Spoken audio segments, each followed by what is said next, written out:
Bueno, Galo, pero ¿qué te parece si conectamos con nuestra corresponsal Alexandra Gaón? Porque recordemos que el presidente de Ecuador, Daniel Noboa, emite un decreto reconociendo la existencia de un conflicto armado interno en el país. Un grupo de encapuchados armados, recordemos, interrumpieron una emisión de un canal de televisión con amenazas a sus trabajadores. Se reporta que la policía se encuentra en los alrededores para iniciar una operación. Vamos a esta hora entonces con nuestra corresponsal Alexandra Gaón. ¿Qué tal, Alexandra? Cuéntanos qué se conoce hasta el momento.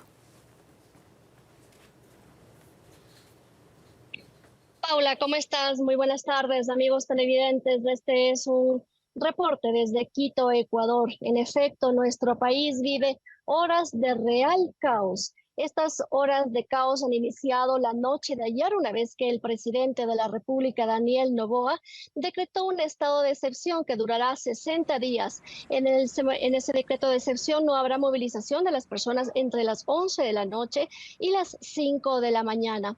Una vez conocido ese decreto, empezaron a realizarse, a explosionar pues coches bombas en algunas ciudades del país. También se dieron secuestros de policías en algunas provincias y también la retención tenemos conocido de algunas guías penitenciarios.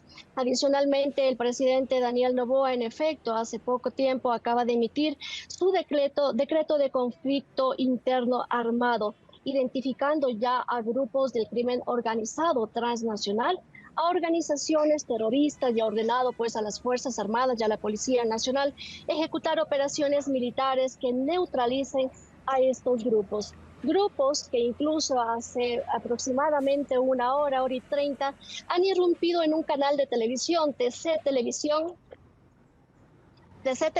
que es uno de los canales de sintonía a nivel nacional, en donde han dado a conocer pues y han tenido amenazados a sus colaboradores, y todo esto se vio en una transmisión completamente en vivo.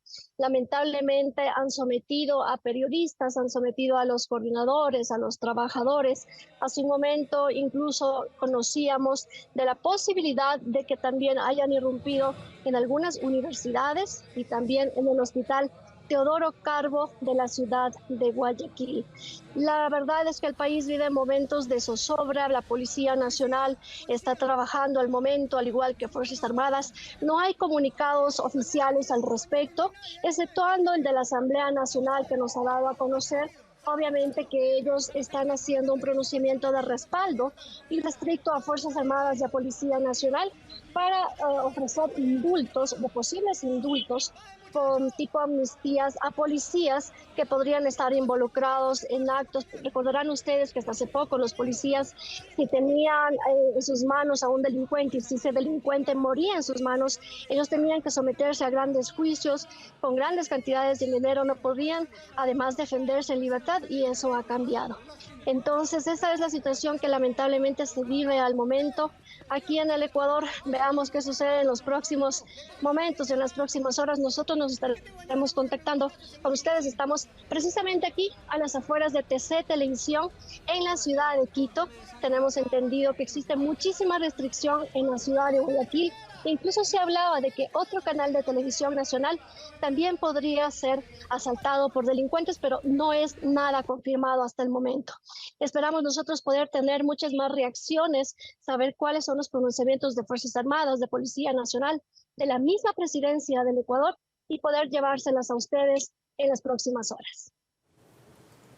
Gracias, Alexandra. Sin duda estaremos atentos. Y para continuar hablando de la crisis de inseguridad que vive Ecuador, conectamos en directo con el académico de la Facultad Latinoamericana de Ciencias Sociales, Fernando Carrión, que nos dará su punto de vista. ¿Qué tal, Fernando? Empecemos hablando cómo repercute en el nuevo gobierno esta ola de violencia y de criminalidad. No, la verdad es que es algo absolutamente inédito y es lo más violento que hemos tenido en toda la historia del Ecuador. Yo diría que por lo menos hay tres impactos claros en términos políticos. Uno, primero, se le agotó al presidente los 100 años que siempre se da como de luna de miel a los presidentes que entran. Y en este caso no proviene de la oposición de partidos políticos, sino más bien de estas estructuras criminales. Es un caso único, es un caso inédito. Lo segundo, el presidente ofreció en la campaña electoral una consulta popular, que ya ha enviado las preguntas, la envió la semana pasada, pero ahora se produce un cambio. con la entrada de una pregunta clave, que es la posibilidad de que estas personas privadas de la libertad, principalmente los cabecillas de estas estructuras criminales, puedan someterse a prisión en otros países, es decir, que haya una extradición. Y la tercera es que se pone en cuestión la política principal de seguridad del presidente, que es lo que él denominó como el Plan Fénix. Porque lo que daría que pensar es que el Plan Fénix no está dando resultados positivos.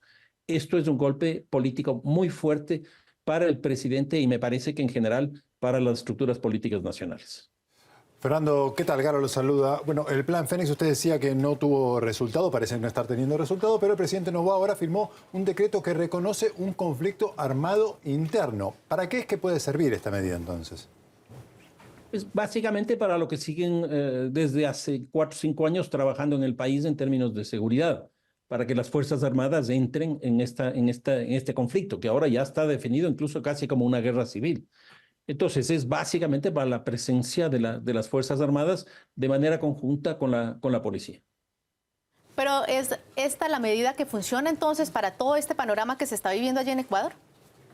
No, muy difícilmente. Yo creo que lo que se requiere en vez de mano dura es mano inteligente. Y yo creo que aquí hay un problema muy grave. Primero, no hay una institucionalidad pública claramente identificada para desarrollar estas políticas. Por ejemplo, había antes claramente un Ministerio de Gobierno y un Ministerio del Interior. Hoy día están esos dos fusionados, pero no sabemos cuál es el que hace de cabeza. Y si es que ha desaparecido uno de los dos, están los dos ahí presentes. Lo que sí existe es que hay una sola ministra que maneja las dos funciones. Acaba hace una semana de acabar con la Secretaría de Coordinación de la Seguridad.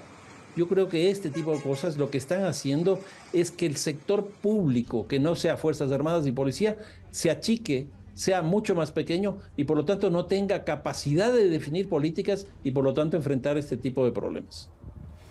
Fernando, me gustaría que nos diga si usted también considera que el narcotráfico es la principal causa del auge de criminalidad y en caso de que así sea, ¿qué se podría hacer para lograr una superación de este problema?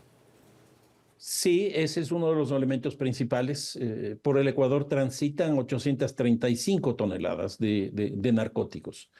Y el año pasado se logró una incautación de 219 toneladas. Es decir, un resultado relativamente interesante. Pero ¿qué es lo que ocurre? El consumo interno ha crecido significativamente.